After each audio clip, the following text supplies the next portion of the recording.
welcome to PSYCOW. I'm Kyle. And I'm Stacy. And this week we have J.T. Petty, director of The Burrowers, Sandman, all kinds of good stuff. I think the first movie I saw was Sandman, and it like really, really got me. I thought it was something. I thought that dude was for real, but he wasn't for real. He wasn't real. It wasn't real. Come on, Eric, the chubby guy. Yeah. If you look on his Facebook, it actually says, "I'm not a killer." Oh, really? Which to me, that means you are a killer. Because I wouldn't, if I was a killer, I wouldn't put that on my Facebook. I'm not a killer. Right. But yeah, so good thing that JT clears that up for us. So before we ruin too much, we're already fucking ruining the interview. Let's jump right into the interview with JT Petty. So what got you into making horror films? I don't know. I mean, I always wanted to make movies. I guess there was a little bit of my childhood where I wanted to be an air traffic controller, but pretty early on I decided that was a bad idea. And then outside of that, I don't know. I didn't even think I was really making horror movies, but they tended to have monsters in them. Right, because Saw for Digging was your first film, and really I don't consider that a horror movie. I consider that kind of an artistic thriller, I guess. Yeah. I mean, what was most important to me about that movie was that there's no dialogue in it. Right. And it's a pretty classical ghost story, I guess, in a lot of ways. Where did the idea come from? Because I know it got a lot of notoriety at festivals like Sundance. Yeah, I mean, a lot of the idea came from just making it, without any dialogue. I do remember there's this old Pogue song about Shane MacGowan being on a boat that goes down, and the captain doesn't go down with the ship. Right. No, the captain dies, and then I think he jumps on Shane's back, and he's got to carry him across Ireland and deliver him to the guy who paid for the voyage, just to be like, "Fuck you for killing us all." Right. And I love that idea of. I think it was almost just that image of actually physically having a ghost hanging onto your neck, and then it's like such a little kid kind of image, right? Like I've got a 3-year-old girl now. It's like one of her favorite things is to pretend she's a cape. Right. And so that sort of became the old guy with a dead girl on his back. and then everything sort of came from there. And it was only $600 for the whole shoot. That's pretty amazing. Oh, 6,000. Oh, 6,000. Okay, we were reading online. I was going to say $600 is insane. That is ridiculous. Yeah. No, it was 6,000, and those were whatever, like $1997. So right. Stretching.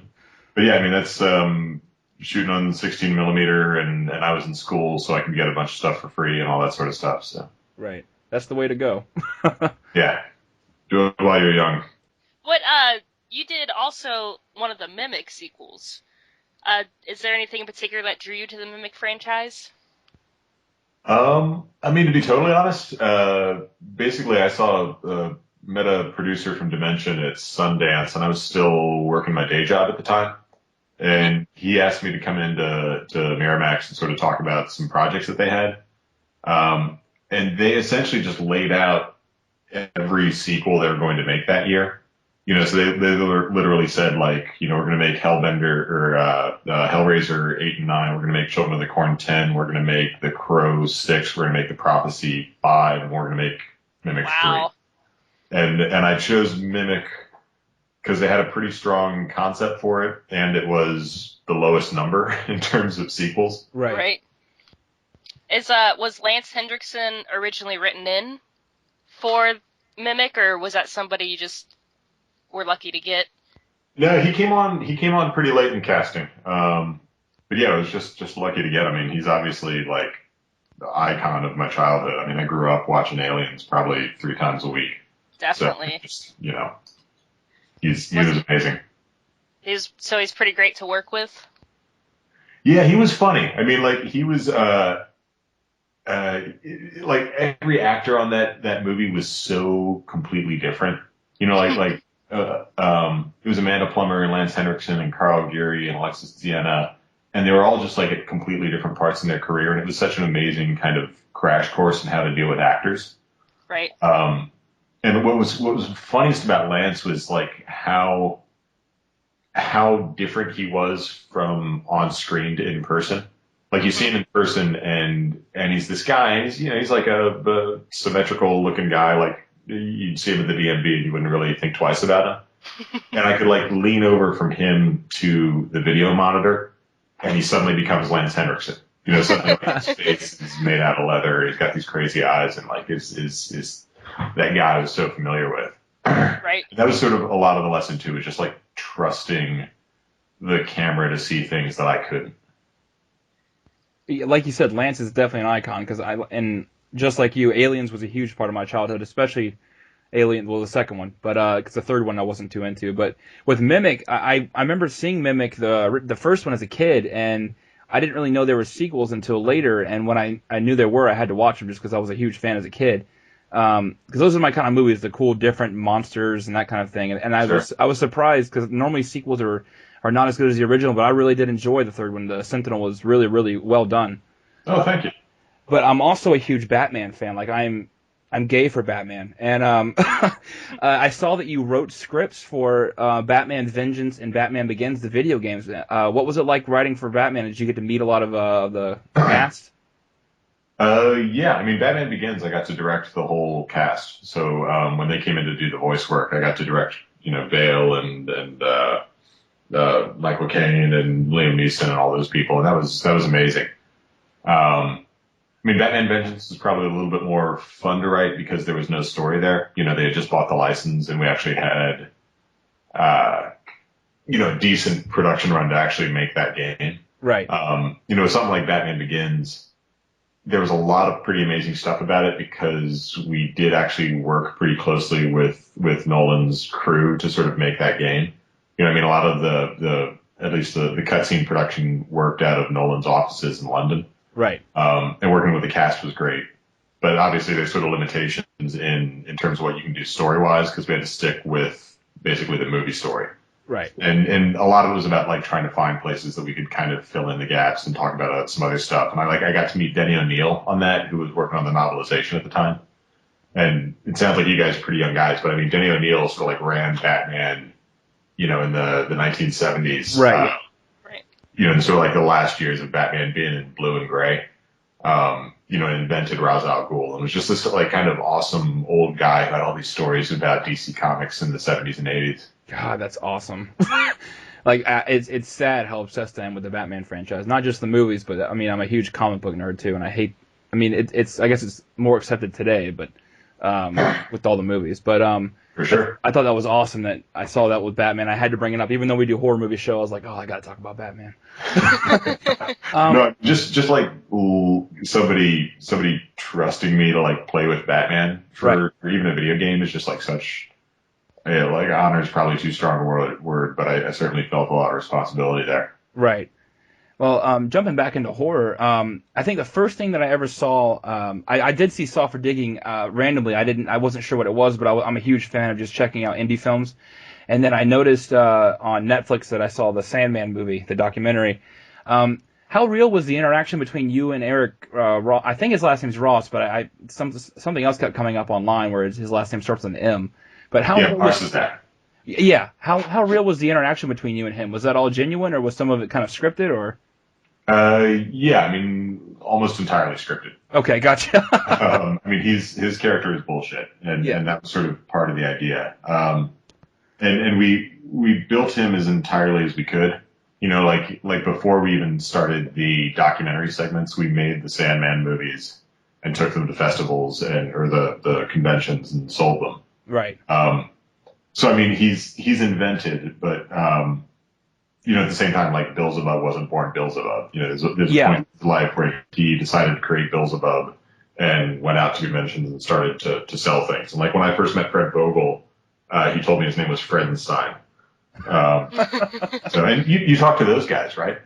We talked to Bill. We haven't talked to Fred yet. He's up next, actually. Oh, okay, cool. We should have asked what Bill's name is for real. That should have been our first question. You know, it does say Beelzebub on his driver's license, so I think he's had it changed. Yeah, that's what I noticed. That he even said in the documentary he can actually sign checks with the name Beelzebub. I'm just like, that's ridiculous. Yeah. But yeah, with the Sandman movie. Did you ask Beelzebub about Sandman? I'm sorry? Did you ask Bill about Sandman? Yeah, we asked him kind of the same question, and he just told us that he pretty much told us that his interviews and Fred's interviews were as genuine as, you know, talking with us right now. Bill was real though, right? Was that anything scripted, or I mean, because Bill's kind of a crazy guy and he's very long-winded. And I'm sure you had to cut a lot of his interview. He had us on for 2.5 hours, which I'm not complaining. I love talking. Yeah, Jesus Christ. Yeah, no, like Bill was certainly not scripted, but he's loquacious enough that you could cut together any story you wanted from the 8 hours of him talking. Right. he definitely is opinionated. Yeah. Jumping back into the Sandman, what made you decide to put more of a fake character in with the real guys? Because when I watched it, I was definitely like, I was into it, and I was like, oh man, like this guy, like it's kind of weird. He's Like, creepy. what's going on with this guy? And then looking into it, I was like, oh, it makes sense. But at the same time, it gave me that feeling of like, well, I watch all these August Undergrounds and I watch Beelzebub movies. Like, am I wrong for watching that? Because I feel like that guy was so like, he was videotaping stuff to be creepy. So Right. what made you decide to go that route for having like a fictional character in there?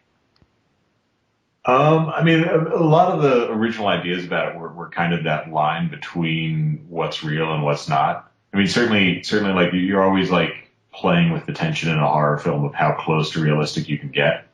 And you watch something like Henry Portrait of a Serial Killer, where he's like bending over backwards to make it as sort of non-narrative and realistic as possible.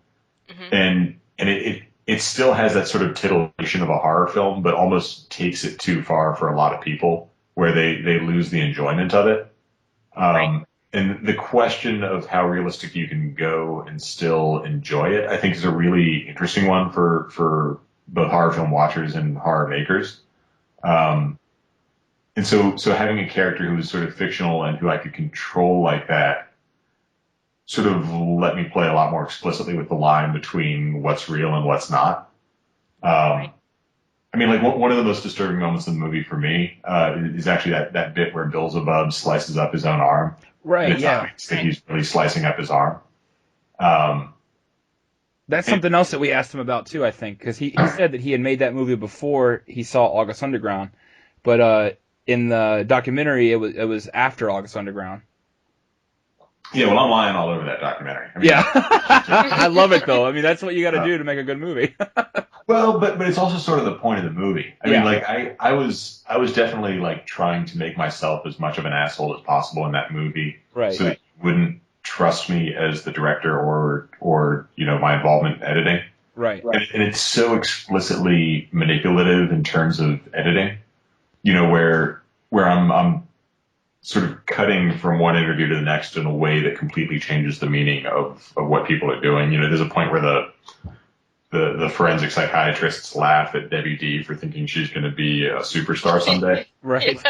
And it's like such a dick move. like obviously they weren't laughing at her, but everybody in the audience gets uncomfortable. It's like, oh Jesus, it's terrible. Right. And I really I'm always so skeptical watching documentaries, because I mean they are so, like, there's a lot of bullshit in Sandman, but I hope that it's explicit. Right. Whereas there's so much bullshit in March of the Penguins, but we're supposed to take it seriously.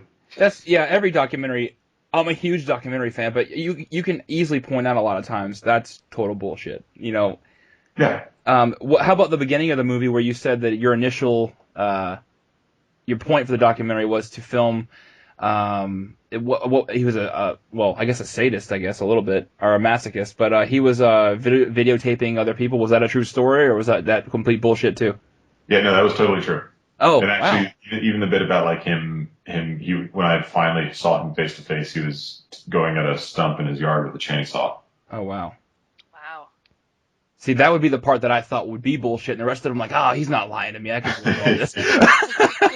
Yeah. So what was it like being on set for Bill's film? Because he looked like he was a little out of it. He said he had heat exhaustion on that set.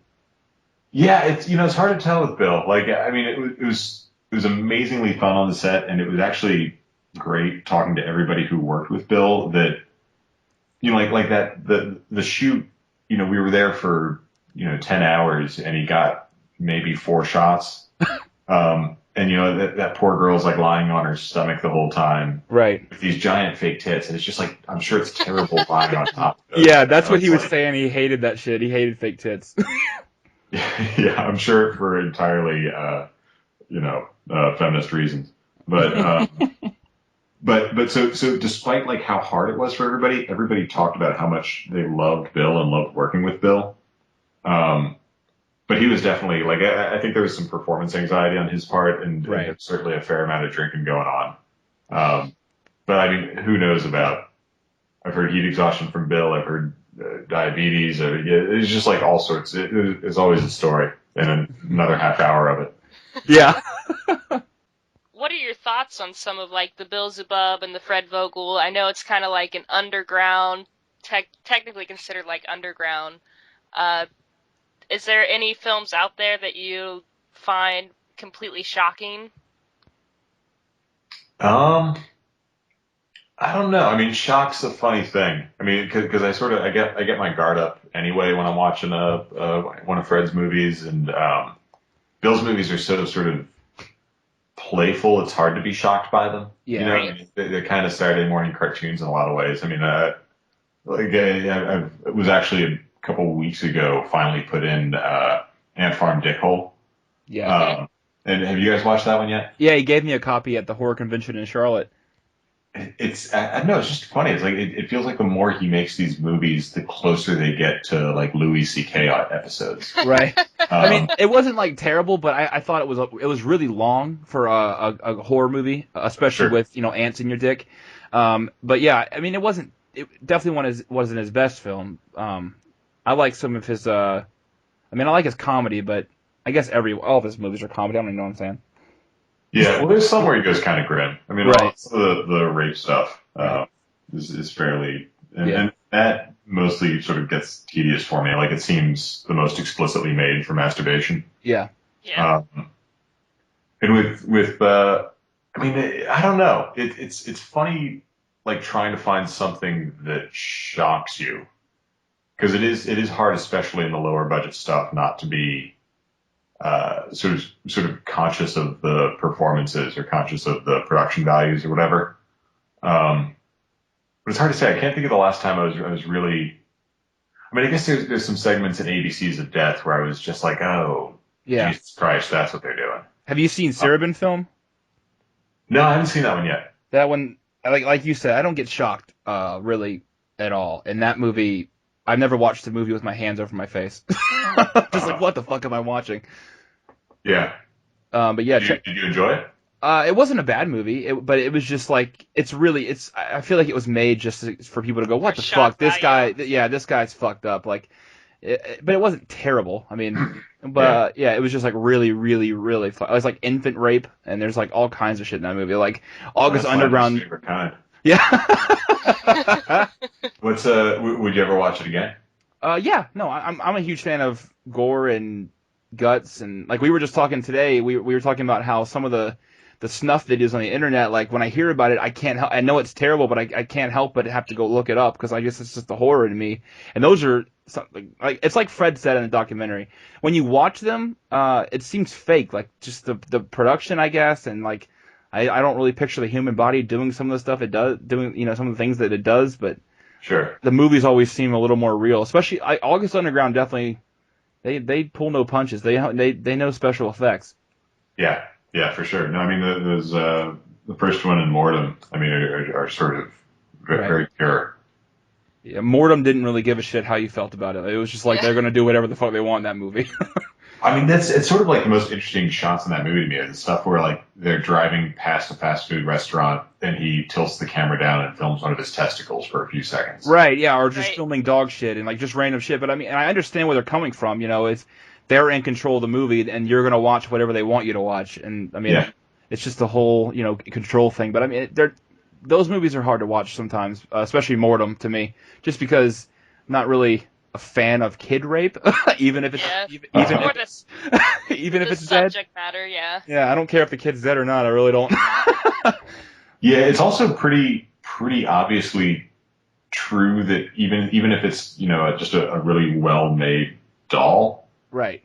he's definitely having sex with it. Yeah. Like I don't think that part was fictional, and that gets into a sort of how close to realistic you want to watch something. Right, and how weird really is that guy in real life. It's kind of funny because some of the goriest and most sadistic people in horror movies are the nicest people in real life, but there are times when you like watch a movie, you're like, oh my god, that guy really fucking kills people. Yeah. Yeah, totally. So what are your thoughts on Bill's? Well, we already talked about Bill, but of Fred Vogel. I mean, are you a big fan of his films? Because I know, I think it's Sella Torsica. I don't know if I'm pronouncing it right. Probably not. Sella Torsica. Torsica, yeah, that was I thought that was his best movie, and it was just more dialogue than anything else. But I thought that was his best. How do you feel about Fred? Yeah, I like Fred a lot. I mean, I love what he's doing. I like his movies, and Sella Torsica was the one that was sort of Dead of Night, right? Like it was right. the returning soldier. Right, the returning soldier, yeah, and he had the thing in his head, and it popped out and killed Camille Keaton. Yeah, no, I like that a lot, and I like, I mean, just sort of the whole feeling of what he's got in Pittsburgh, and the whole kind of like salon of horror people, right? And the fact that he's in Pittsburgh, I mean, there's just so much horror history down there. Yeah. And he's an honestly scary guy when he's on screen. Like I sort of envy that in a way that like he just obviously, you know, I'm never the guy who's going to have the Frankenstein tattoo on my arm. Right. And Fred is totally that guy. It's like his promos he did. He had a little sale going on with his. I think it was like you can get all 3 of the August Underground DVDs, and like the promo was him and a friend like bashing a girl's head in with a hammer and shit. But he just like when you meet him, he is so fucking nice. But when you watch that promo, he is like, I feel like he'd kill me if I even talked to him. Yeah, like you're right. He does pull that across really, really well. Yeah, absolutely. But while we're talking about shocking movies, do you think if you made Saw for Digging now, would it still get the critical acclaim that it did with, you know, the animals and the kids and that kind of thing dying in the movie? Because, I mean, a lot of films do that now. Do you think it would still get the eyebrows raised, really, if you made that today? Yeah, I don't know. I mean, I don't think any of the movies I've made have been necessarily all that shocking. And I think a lot of it is just sort of like I guess like the framing devices of the narrative that you're putting around your movie. You know, because I mean, like the most middle of the road Coen Brothers movie still has just amazing violence in it, right? And often even more so and more creatively done than stuff I see in the horror world. So I'm not sure. I mean, I think definitely a lot of the success of Saw for Digging at festivals and such was sort of the story of the movie as much as the movie itself. I mean, just the fact of how cheap it was and how young I was when I made it and all that kind of stuff was sort of an appealing package. Right. But yeah, it's hard to say. I mean, who knows? It seems like it's actually a really interesting time for independent horror right now. I mean, there's a lot of really great guys doing really interesting stuff. And Saw for Digging might not have had as much attention right now, just considering the competition. Well, speaking of really talented other, you know, directors and everything, I'm a huge Ty West fan. Even though he doesn't have a bunch of films under his belt, what he does is amazing to me. I love his movies. And I was wondering what ties you had to the House of the Devil, because I saw that you had a thanks on that. I was wondering what brought you to that. He came and he checked out in the editing room how Jocelyn looked on camera. Right. Because she was acting in Burrowers. So then he knew she was in the movie when she was auditioning for House of the Devil. So he just came by and we talked about her, and I tried to convince him to put her in the movie. Gotcha. Yeah, I think, I don't know if you agree or not, but I think his movies are amazing. I think it's kind of a breath of fresh air because I like how he brings the 70s vibe back. I'm a huge 70s horror fan, and sure, he kind of brings, especially in House of the Devil and The Innkeepers, it was really 2 movies that really brought that 70s vibe back for me. Yeah, totally. He's got a real Polanski thing going with how he uses the camera. Yeah. It's great. We're trying to get him on the show, but it's hard to get a hold of some people, and I know he's busy, you know, with his budding career, I guess. Isn't he shooting something right now? He is, yeah. I'm not sure. I saw it on I think one of the probably IMDb. I'm addicted to that website, but yeah, he's working on something now. But you mentioned the Burrowers earlier. You kind of brought together 2 of the biggest villains in Stephen King's books to me, like Clancy Brown and Doug Hutchinson, you know, from Green Mile and Shawshank. Sure. What was it like making a Western type film and then kind of looking at, you know, behind the scenes, you know, there's cameras and all that kind of stuff. I always wondered how directing a movie like that was. Making a western out. You see the old west in the 1800s or early 1900s, and then you're really in the 2000s. What's that like? I mean, it's great fun. I love westerns. I mean, I certainly made that movie out of love for westerns, just sort of as a form. I'd say I mean, all of the stuff about, like researching that time period and trying to make sure we could get as much of that as possible, was just great fun because it is like such an overly, sort of mythical setting, but historically so interesting.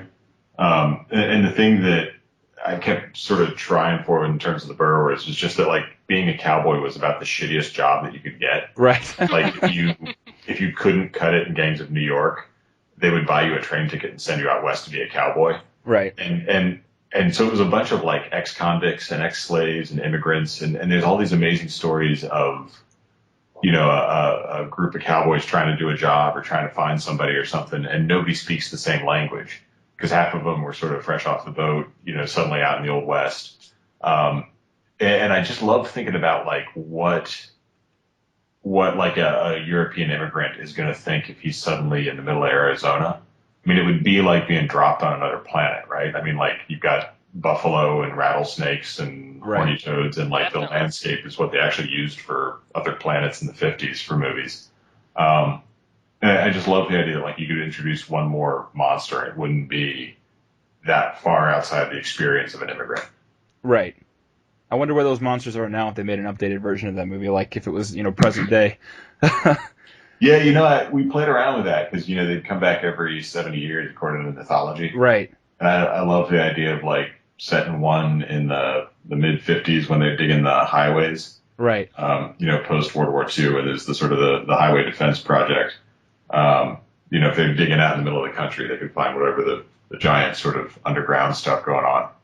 And then you could finally do part 3 in modern day. But that's all somewhere down the road. Who knows? But you would be interested in making those films? Yeah, probably. I mean, Lionsgate didn't do a whole bunch with the movie, and it didn't set the world on fire. So I can't imagine a bunch more Burrowers are coming down the line. Right. I thought it was cool. I enjoyed it. Like I said, I like a fresh monster movie. I mean, you see the same movie done, Definitely. and that movie that's a fresh idea. So I commend you for that. Or I commend you for that. But Hutchinson's creepy to me in everything he's in. I don't know. It's something about him. He's a good bad guy. Yeah, Hutchinson's great. I mean, he's definitely got like an amazing energy to him. And he was one of those guys that sort of like every time he came on set, everybody would just sort of, the other actors don't go back and wait. Like they hang around and see what Doug's going to do. Yeah. And it was always the stuff of like, he could get into a really dark place while still believing everything that he was saying. There's an amazing thing where like he finds out somebody fed his Indian. Right. And it's the guy that he wanted to keep chained to a wheel and beating instead of giving him some food. And as he's like having this temper tantrum, he just literally starts crying, and he's just like this like frustrated 4-year-old child. Right. Like, somebody stole my toys. Like it's so good. Yeah, he's really he gets a bad rap, I think, especially nowadays with kind of the shit going on with him in the tabloids or whatever. But I think he's a cool guy. I mean, he's really different in every movie he's in. Yeah, totally. I mean, you remember him from the X-Files? Right. Yeah. Yeah. So good. I mean, even with as Percy in Green Mile, and he was in I think a Punisher movie. But he's always different, and especially in the Punisher movie, he creeped me the fuck out. But like in Green Mile, you wanted to kill him. Like he was just the devil. Like there's no one worse than him. Like Hitler is right up there with him in that movie. Like to me, it's just... Yeah, totally. No, it's a like perfect Stephen King character. Like right. That guy that you just want to see burn. Yeah. You bring Clancy back as well for the film Hellbenders, as well as Larry Fessenden. Can you tell us any more about that film? Yeah, I mean, we showed it at Toronto, and I think the deal's pretty much done with Lionsgate, so it should be coming out in a couple theaters and same day video. Awesome. Are you going to do like on demand or anything like that? Yeah, I imagine so. The part of Lionsgate that we sold it to focuses a lot on VOD. Awesome. What drew you to demons and possessions and that kind of thing?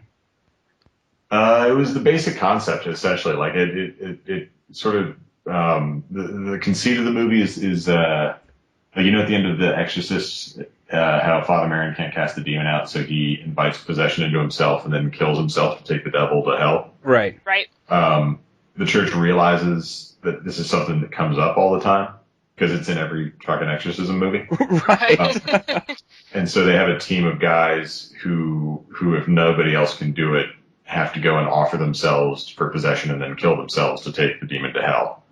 But in order to get possessed and in order to get into hell, they have to be far enough from a state of grace to deserve damnation. Oh. So they just live in this constant discipline of debauchery. And I sort of love that idea of just like a group of priests who are just constantly like sinning and whoring and drinking and gambling, doing everything possible to stay as dirty as possible. Then every once in a while the phone rings and they have to go perform some horrible exorcism. That's awesome. Definitely. And I just thought that was so funny, and it would be so much fun to sort of, you know, a good opportunity for like a bunch of like really sort of out there characters. Yeah, I think that's an awesome idea because you're right. And I mean, all the billions of possession movies, it always does end the same way. Exactly. Yeah. So I know we talked about the Batman game, and I noticed that you also wrote the original Splinter Cell video game, and the movie's coming out soon. Is it kind of cool to work on the movie? I don't know how deep you are into the movie, but 10 years later they're making a movie for a game that you helped create. Is it kind of cool working with that? Yeah, I'm excited to see it. I like the idea of Tom Hardy as Sam Fisher. I'm not at all involved in the movie as far as I can tell. At least they haven't talked to me about it yet. I wrote a screenplay for it a bunch of years back when Pete Berg was doing it. But I haven't had a hand in it for a while. Oh, okay. Yeah, I noticed they credited you as a writer, and I was wondering if you had, I don't know if they kind of maybe brought the script in from the original video game, and that's how they got the credit there, or. No, I mean, they're all characters that I made up, so I think they got to credit me for that much. Right. Although I was also just a salaried employee of Ubisoft, so I can't imagine I'll get any, guild credit on the movie. Right. Not only directing, but like you said, you do scripts as well, but you also take your own scripts and direct them. Do you like the process of bringing your scripts to life instead of having somebody else kind of grab your script and be like, hey, I'll do this? Yeah, I mean, being on set making a movie is about as much fun as anything. And that's certainly a lot of the reason I write stuff. Right. But yeah, I mean, it's just every part of making movies is great fun. A couple times I've written for filmmakers I really liked, like it's just been a great process of, developing and figuring out all that sort of stuff. Right. The only stuff I've written that's actually made it to a screen has been stuff that I directed as well. And that's certainly a lot more satisfying than, the 99% of scripts that kind of vanish into Hollywood. Right. Well, I remember a month or two back, I've seen Sandman probably like 13 times. Just 'cause when I find a documentary or anything that I like, I watch it a billion times. But I remember I looked kind of some of your information up, and I noticed on one of the horror forums that they were talking about you possibly remaking the Faces of Death. Is that true? Yeah, we're still working on that one. Oh, that's cool. So what made you want to think about recreating that? Honestly, the producers saw Sandman, and then came to me, because they sort of liked how it was playing with all that sort of stuff. And Faces of Death seemed like a more kind of commercial way to be dealing with a lot of the same things in Sandman. Right. And with, social networking, I think is really interesting and really scary in a lot of ways.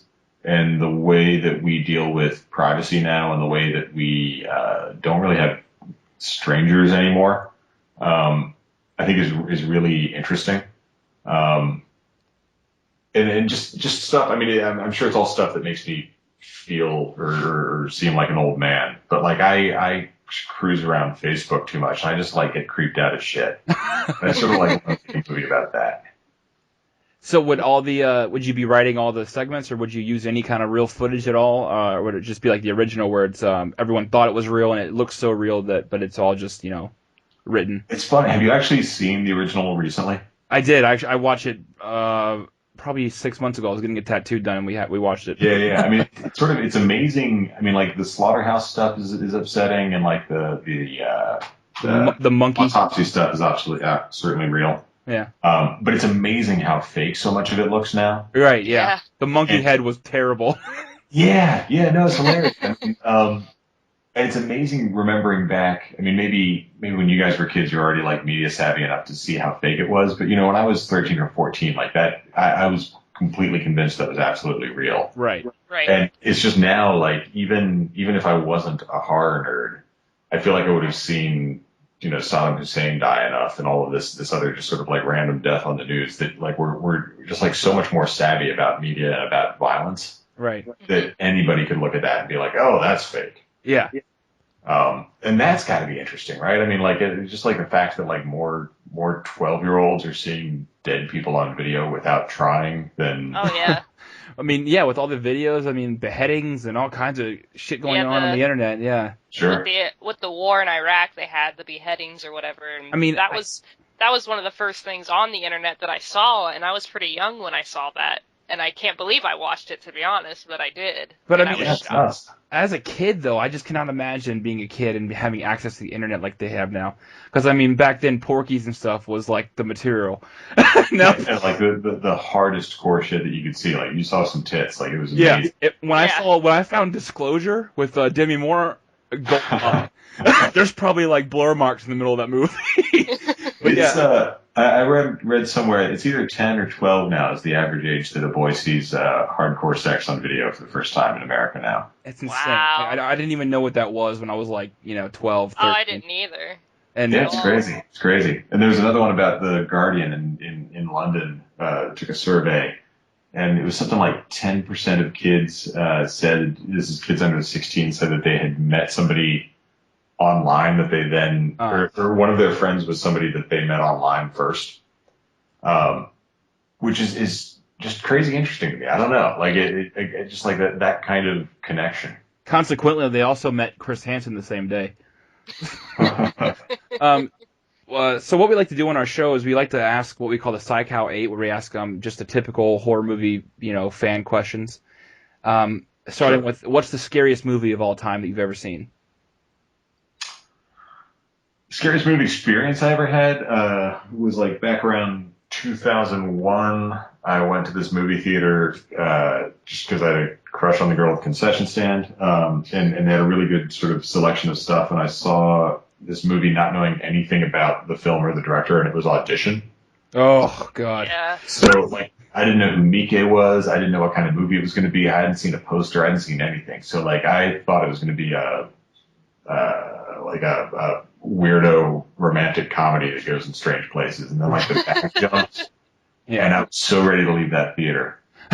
Like, before Mike got big, I took probably like 5 different people to that movie, telling them it was a weirdo romantic comedy, just to watch them squirm. What part of the movie really got you? Was it the eyeballs, or was it before that? Or the bag? It's the bag Yeah. when she's waiting for the call. Oh, my God, that movie. I saw that probably not when it first came out, probably a couple years after, and it kind of scarred me for a little while. I was like, God, that guy was in a bag. Yeah. No, they put them back together, and there are too many tongues. Yeah. But I mean, even the end when she's torturing him and stuff, I was like, Jesus, this is awesome. You know what kills me about that one is like the shittiest device in any movie ever made is it was all a dream.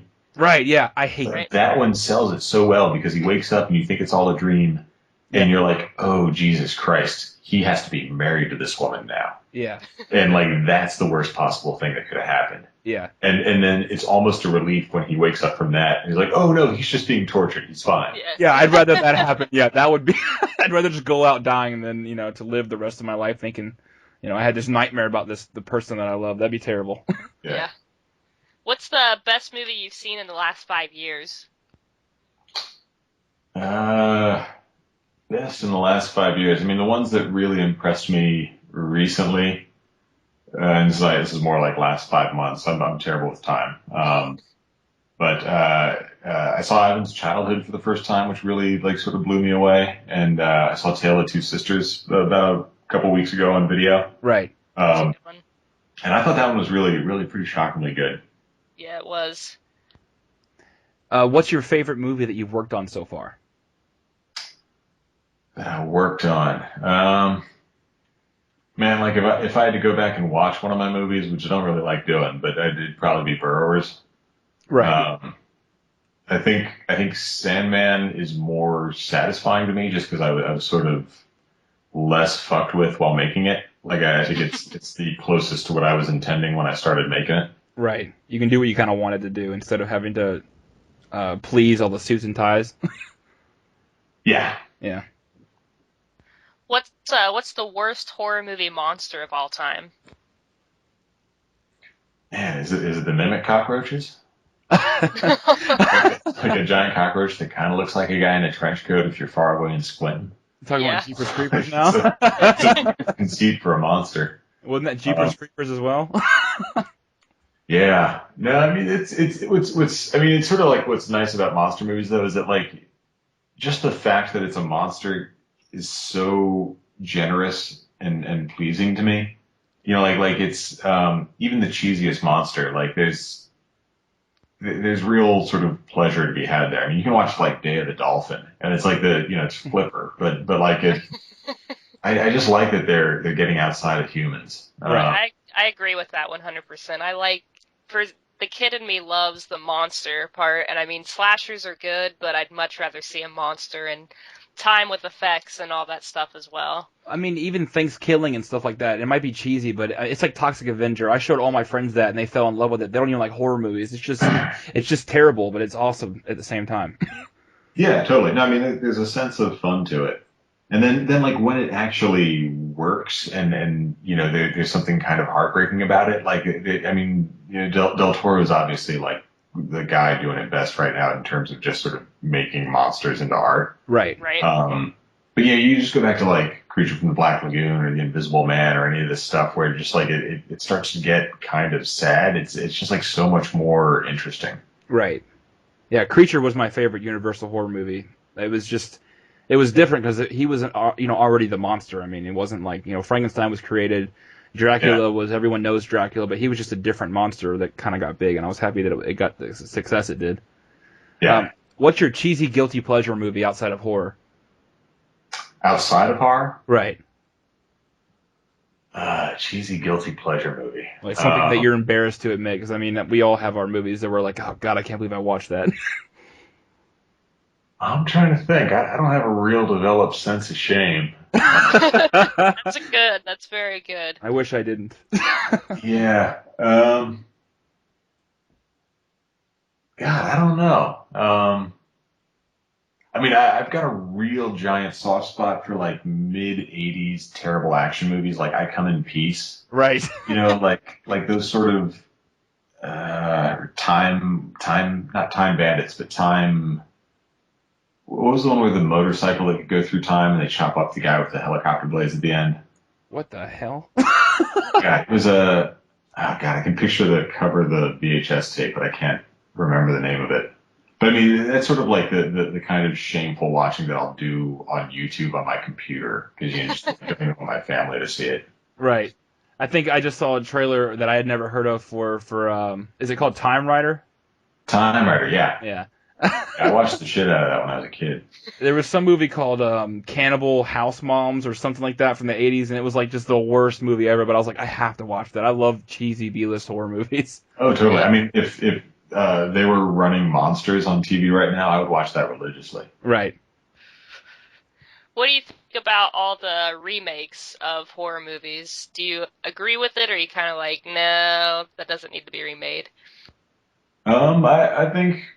I think anybody making a movie is a gift, and you should try to find something good in it. I mean, The Fly is an awesome remake. Yeah, it was an awesome remake. I mean, like I like Verbinski's The Ring. I mean, it's a different kind of scary from the original Japanese, but I think that it does some amazing stuff in that movie. Right. It's I don't know. I feel like the categorically shitting on any kind of a movie makes you a bad viewer. Right. And it's such an internet nerd thing to do.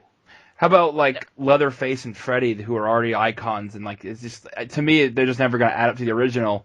And when I go into it, I'm like, oh, this is gonna be awful. I don't know why I'm watching it. Even if it's like Texas Chainsaw Massacre's remake in 2003 was amazing, and I ended up loving it. But at first, I'm just thinking, how could they remake a Leatherface movie? But it ended up being amazing. So I mean, you're right. It is kind of a bullshit thing to do, but sometimes I can't help it. Like Evil Dead looks Yeah. awesome. Well, certainly, I mean, if you already love something, like it's you don't want to admit to loving something else. Like Yeah.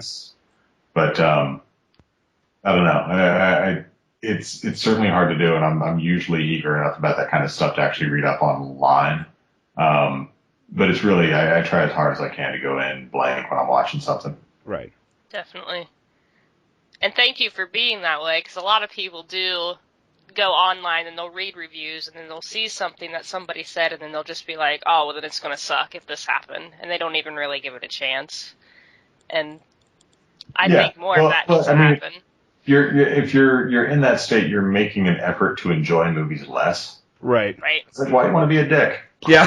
Right. Go fucking watch it. But yeah, because I watched the Silent Night trailer, which is, the remake of Silent Night, Deadly Night, which is one of my favorite horror movies. I'm a huge slasher fan. Sure. And when I saw the trailer, I thought it looked amazing. I thought it was perfectly done. If they're going to remake a Santa Claus killer movie, that's as good as he has a fucking blowtorch or flamethrower. And I had a friend, and he was like, that looks fucking stupid. I'm like, what? What were you expecting to, be in that movie? It's Santa killing people. Yeah. Yeah. I mean, it's funny just like thinking back to the internet furor before Casino Royale, where it's like Daniel Craig is going to be the worst James Bond ever. Yeah, now he's awesome. Yeah. I mean, I don't know. They're kind of doing the same shit because they're talking about Idris Elba being the next James Bond, and I'm like, and they're all mad because he's black, and I'm like, who gives a shit what color he is? That's going to be an awesome. He's an awesome actor. Yeah. Yeah. No, give it a chance. See how it is. What is your favorite decade of horror? Probably the 70s. It's a good one. Yeah, I mean, it's also just like, it was sort of like I was born in 77, so it was like the stuff that was already around, and the majority of things I saw were already classics by the time I saw them. Mm-hmm. And it was just an amazing time for movies. I mean, the 70s in America, it was just like such a great balance between sort of the artsier stuff and like just getting onto the edge of the crazy commercial, everything has to be a blockbuster time of movies. Right. And you just get like such a fun balance in there. Yeah, 70s by far the greatest decade of horror movies. I mean, it was so much going on then, and everything was different. Like you said, it wasn't cookie cutter movies. Everyone had their own mind. Totally. Well, I mean, also just like thinking about how all those filmmakers grew up. I mean, like my generation of filmmakers is such a collection of video store nerds whose defining decade was when Bill Clinton was president. Right. So you get like all these guys who have seen every horror movie a million times, and like, if you've seen those movies, you can kind of call the shot sequences as they're happening, watching these movies that are only references to other movies. The guys who are making movies in the 70s grew up when their president was murdered. Right. And one of their other presidents like apologized, cried, and got on a helicopter and flew away, like quit the job of the presidency. Right. And like, MLK got killed, like just like Teddy Kennedy. I mean, there's just like all of this shit. They had pigs. Like I'm sure it felt like the country was falling apart. And it's such a more interesting background to be making. I didn't even mention Vietnam, but obviously like that's huge. Yeah. And like to go through all of that and then be making movies about horror seems so much more interesting to be like, I saw everything so many times and I can regurgitate it forwards and backwards. Yeah. Definitely. And I mean, that's when you had a lot of the exploitation films come out as well. Sure. Well, I mean, it was also a time. Have you read Ziman's book, Shock Value? No, not yet. Jason Ziman wrote this book, Shock Value. This is sort of like about, young John Carpenter and Dan O'Bannon and George Romero and Wes Craven and sort of like where they were coming from when they made those movies. Right. And it's just like such an envious time to be working where like, you could make any horror movie and it was going to show in Times Square in Hollywood. And if people liked it, it would roll out from there. You didn't have to have your quadrants figured out and your marketing budget higher than your production budget. Right. So I mean, it seems so obvious, like how much great stuff would come out of that. I mean, even movies like Cannibal Holocaust and I Spit on Your Grave, even though some people look at them like, exploitation films, which I guess they are in a way, but Sure. they're still just amazing parts of cinema history to me. I mean, those films are, those two in particular are crucial stepping stones in my horror fandom. I Sure. mean, when I saw those movies, like my whole reality changed. Like, you can make a movie about, cannibalism that actually does happen in the Amazon, and people consider that like an Amazon, an actual horror movie. That doesn't make sense to me, but it was just I mean, something as simple as a girl getting raped 5 times and then her killing them. I mean, that's the whole plot of the movie of I Yeah. Spit on Your Grave, but it ended up being one of the best movies I've ever seen in my life. So Yeah, it's a weird one. I mean, it's definitely like if you want to get into issues of like sympathy and sadism, watching Right. Spit on Your Grave, Definitely. it's an odd one. The last question we have for you is, what's something that you learned from horror films that you kind of you stick to with real life? Like, I won't ever go caving because I saw The Descent and it freaked me out. Yeah, The Descent was good. Everyone says that every time. I shouldn't bring that up anymore. Everyone says that. Says that it's good. Oh yeah, no, it's an amazing movie, but I always put that movie in people's heads first. I shouldn't do that. I should just let you think. Yeah, I don't know. Most of my experience, like everything somebody does in a horror movie that's stupid and gets them killed, I always do in real life. I mean, I'm the first guy to walk into the woods. I'm the first one to check the basement. Like I love that shit. See some creepy old house. It's like, hey, wife, let's go up and fool around. So I don't know. So you're saying you're the guy that dies in the opening credits? I'm the blackest man in every horror. I guess Alien taught me to avoid pregnancy. Yeah. Perfect. There you go. Well, thank you so much for being on our show. We had so much fun with you tonight. Yeah, it was fun talking.